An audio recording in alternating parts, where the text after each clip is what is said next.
Hi, I'm Bailey. Excuse the background. Excuse what's going on. I'm at work. This is the Harold Shipman case. Don't mind how I look. I just woke up. Work was hard. Harold Shipman was born on January 14th, 1946.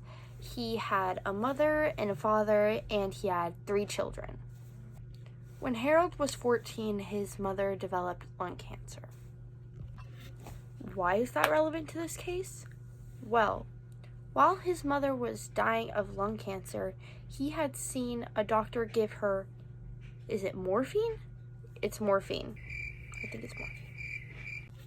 Harold Shipman's first murder was of a woman named Maria West. He was her doctor. He injected diamorphine, which is heroin, into her body, unknowing that her friend was in the other room. Harold Shipman told Maria's son that she died of a heart attack. This happened March 6, 1995 in Manchester. Harold Shipman's second murder was of a woman named Kathleen Grundy. Now, this took place on June 24th, 1998. Harold Shipman came to her house and said that she died of a heroin overdose. While said that, he also previously altered her medical records, saying that she was addicted to heroin. And she was a former mayoress, but her husband sadly died. That's how she came into the care of Harold Shipman. By the way, all these women were found fully clothed. I just want to say that. He wasn't doing nothing weird with them. Well, besides murdering them, but On July 11th, 1996, Irina Turner's neighbor got a call from Harold asking him if he could go help her move some boxes so she could get ready to go to the hospital later. Well, Irina's neighbor went to the house, found her dead. Called Harold. Okay. Later, morphine was found in her body. One thing in particular with Harold Shipman's case is all of his victims died by a lethal injection of morphine.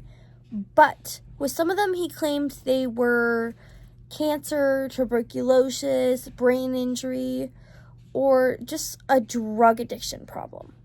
His youngest victim was 57. Harold Shipman is estimated to have killed 250 people. Harold Shipman lived in Nottingham, England. It's either Greater Manchester, and then he lived in West Yorkshire. Yorkshire? Who knows? Yorkshire. All the suspects for this case is Frank Mass. He is a funeral home director. We just have some general practitioner who didn't want to be disclosed in any of information, and he's just unknown. And then we have Angela Woodruff, who was Kathleen Grundy's daughter. And then we had 6 doctors to be exact.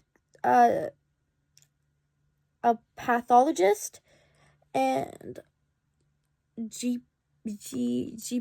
I don't know what those are, but yeah.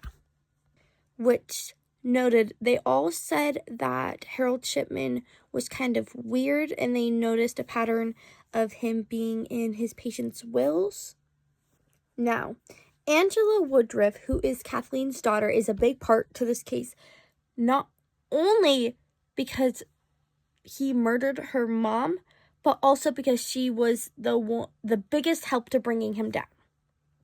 Now, at this time, they were looking into Harold Shipman. They only have found 15 women that he is going to be convicted with murdering. Okay, in one of the articles I read, it said that they gave Harold Shipman the nickname of an angel of death. Why? I do not know. But it also stated that he liked going after particularly older women who were almost dying so he could watch them suffer and give them an easier death. Now, once they arrested him and gathered enough evidence, they finally went on trial. This trial lasted years. He was finally convicted and went to prison on January something in the 2000s. Also, while they were on trial, he was weeping and crying and kept repeating that he was innocent. Now, he did go to prison in Wakefield, and he died January 2004. Harold Shipman did not get caught earlier because he was not only a trusted doctor, but he had access to medical records where he could, adjust. That is not the correct word, I'm just going to use it. But he fabricated the death certificates so they could say something that wasn't actually true. And not only that, he was really, really trusted all throughout the community that he was in. Also, at the time that this was happening, it was doctors and nurses and anybody in the medical field. It was kind of like a blind spot for them at the time because they were so trusted. If you could sit there and think, how could this person who's supposed to save somebody's life murder somebody? Then, don't know. Also, they didn't really have, the police back then didn't really have all this stuff to actually know whether or not, somebody was murdered or not. The technology just wasn't that great. Harold Shipman did hang himself in prison because he couldn't face the reality of spending the whole rest of his life in jail. Harold Shipman had a huge impact after the events that happened on the UK healthcare system. Slim waist, pretty face.